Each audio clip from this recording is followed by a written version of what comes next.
Hello, everybody, and welcome back to Battle of the Bangers. I'm your host. My name is Tyler, and of course, I am joined by the boys. We have Brennan, who's in a green room. Yep. How's it going, folks? And we have Kyle, who's not. No green to be seen! Yep. I actually don't think there's any green in the shot. Wow, look at that. It's almost like we planned Bakugo's hand. Yeah. Get fucked. Oh, you're right. Colors. Yeah. Bakugo's gloves. His grenade gloves are green. But get that weeb shit out of here. Today we're talking about really niche music, specifically the top 8 most streamed Swancore bands, excluding Dance Gavin Dance, because that wouldn't be fair. Load up the bracket, please. As you can see, we have already done the first 2 matches. Hail the Sun kicked the shit out of Secret Band, and Royal Coda gently pushed Dwellings off the side of a cliff. That one was a little more civil. But today, we have 2 bands that both feature Sergio Medina. Wow. So we have Eidola, the number 3 seed, versus Sianvar, a band that is no longer around, the number 6 seed. This is an interesting matchup. I think I have kind of a bias on this one, but I do enjoy both bands, and I do have knocks against both bands. So I'm interested to see what you guys think and feel about all the Sergio Medina goodness. Brandon, we're going to start with you as usual. You can dive into... First. You know what? I've let you choose first 2 times. I'm not going to let you choose this time.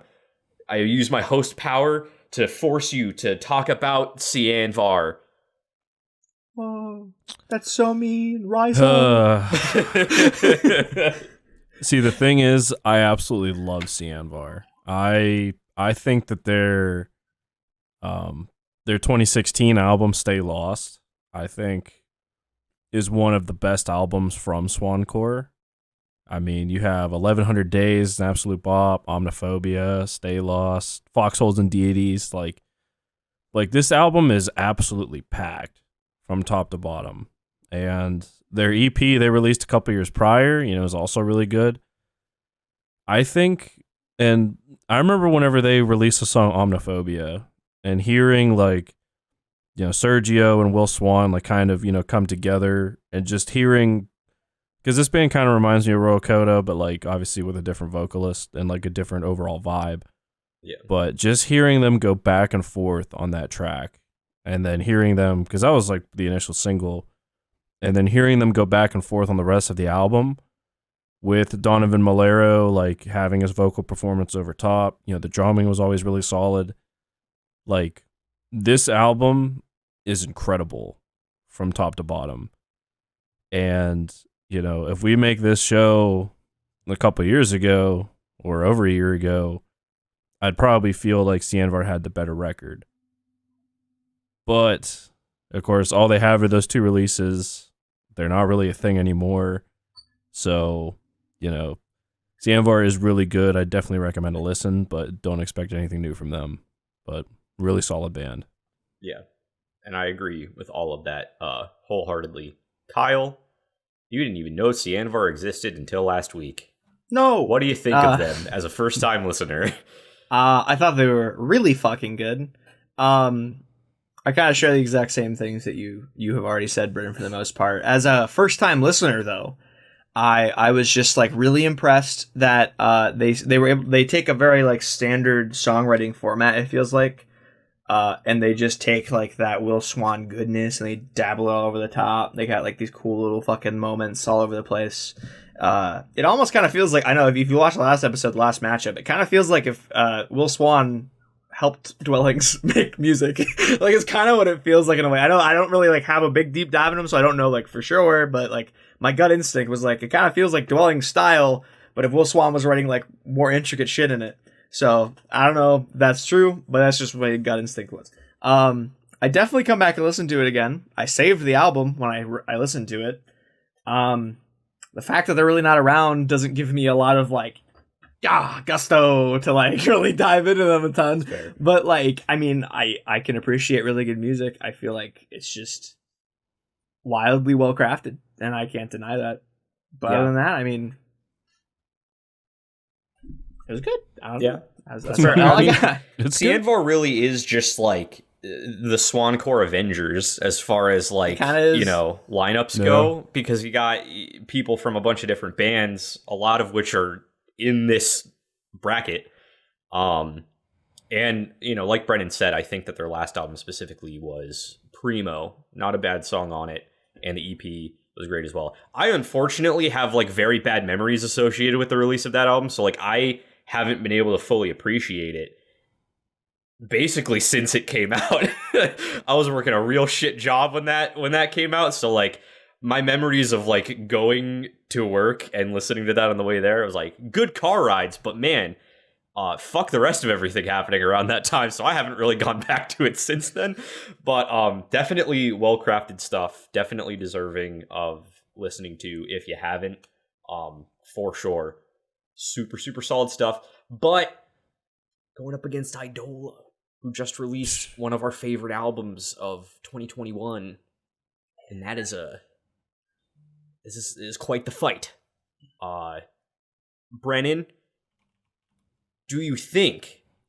I'm gonna start you off with a question instead of letting you run wild. For Eidola, because we've talked about them a lot in the past. Yep. Do you think that the last album they released, The Architect, is enough to push them past Sianvar alone? Or do you think that if that album hadn't dropped, that the rest of their discography would be enough to surpass Sianvar? It's a solid question. That's so, as I said before, if we record this album, or if we record this episode, you know, like a year ago, I'd say no. I think that Stay Lost by Sianvar is an absolute masterpiece. And I feel like Eidola at that point in time had really good songs and decent albums, but Sianvar was able to actually craft an entire piece, while Eidola was really good in sprinkles. Now, with The Architect coming out, a band that was good became great. While Sianvar was lightning in a bottle, Eidola is proving themselves to become a household name in Swancore. And the fact that, you know, Sergio Medina and like Andrew Wells, like they really, I don't think they come together like Sergio and Will Swan do, but, you know, their style and their ability to come up with like what we've seen with The Architect and what we've seen with like, you know, some singles before, you know, I think if you like combine all of that, I think Eidola has a clear edge over Sianvar. That and plus Sianvar doesn't exist anymore. Right. But yeah, if this were a year ago, I'd probably go with Sianvar. I wholeheartedly agree with everything you just said. I think you hit the nail directly on the head. Yes. you hit that nail through the piece of wood, and it shot out at Mach 10 into a bystander on the other side of the wall. Shit. You all right? People died because of how accurate your take was on that. Shit, you're not all right. Kyle. Where are you at with Eidola? I would 100% agree with everything you said as well. That nail just barely whizzed past my ear as I went, nice, and then it killed the bystander. 100%. I feel like it's kind of, for me personally, when you like the question that you posed, it's like pretty close.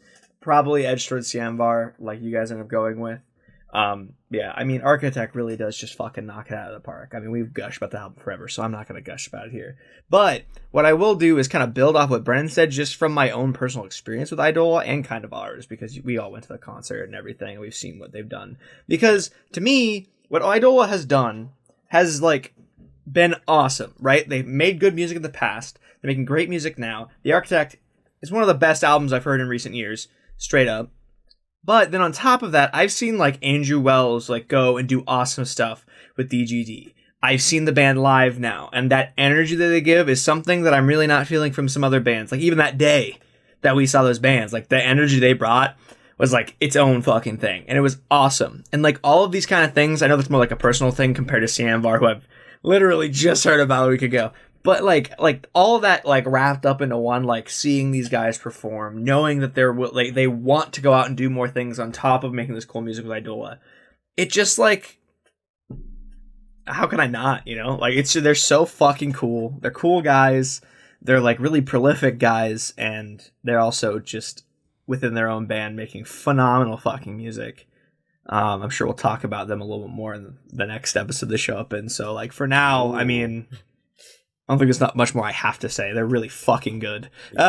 So yeah, my main thing with Eidola is my only real knock against them, honestly, is just that, like Brennan said, I think that prior to The Architect, they didn't have a full album that I enjoyed as like a complete package. I think that they are very talented, very good at writing songs, but until last year, I don't think they really brought a whole piece together that I just like thoroughly enjoyed. And that is probably more of a personal thing, because a lot of their stuff, especially prior to the last album, they have a lot of really long-winded songs with a lot of really long-winded song titles to accompany them. And I think that like just it's a time commitment to get through some of those albums.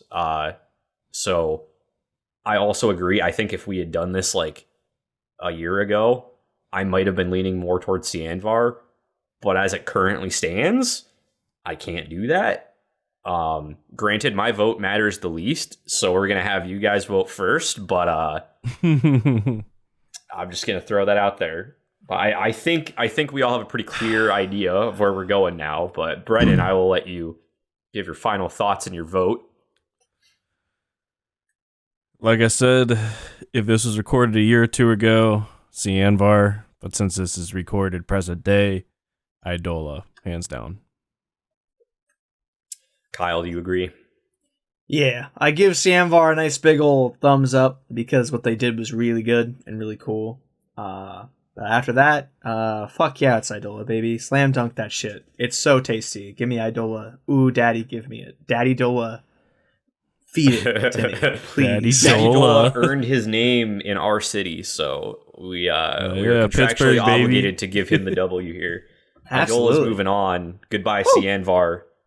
Canonically, nice we will say that Daddy Dola took Sianvar and snapped it in half over his back because he's so fucking rigid and jacked. Yeah, he pulled the bane. Impressive. The dude is swole as hell. He is a fucking specimen. Like, oh yeah. You know what else is a specimen? Any single human being who subscribes to the Talk Slot Boys right now. Wow. You're sexy as hell in my eyes. Woo! Regardless of anything. If you subscribe, and especially if you ring the bell. Yep. I'm getting the chub.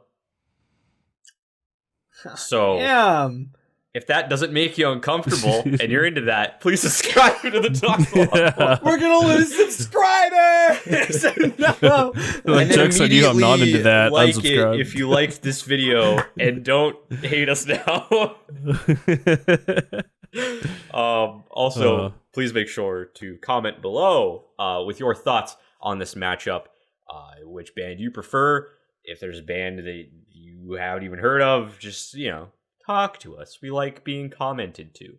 And of course, join us next time where we have the final preliminary match between two of my personal favorite bands on this entire bracket, Coletta and Wolf and Bear. No matter who wins, I'm going to cry and be just so depressed. What was that, Kyle? You cut out on my end. Sorry, I said it pretty under my breath. It's going to be very tough because I am personally not prepared to have those conversations. Yeah. It's going to be tough. Cool. So join us next time so we can all have an emotional breakdown together. We've been the Talk Slot Boys, and we'll cry next time. Bye!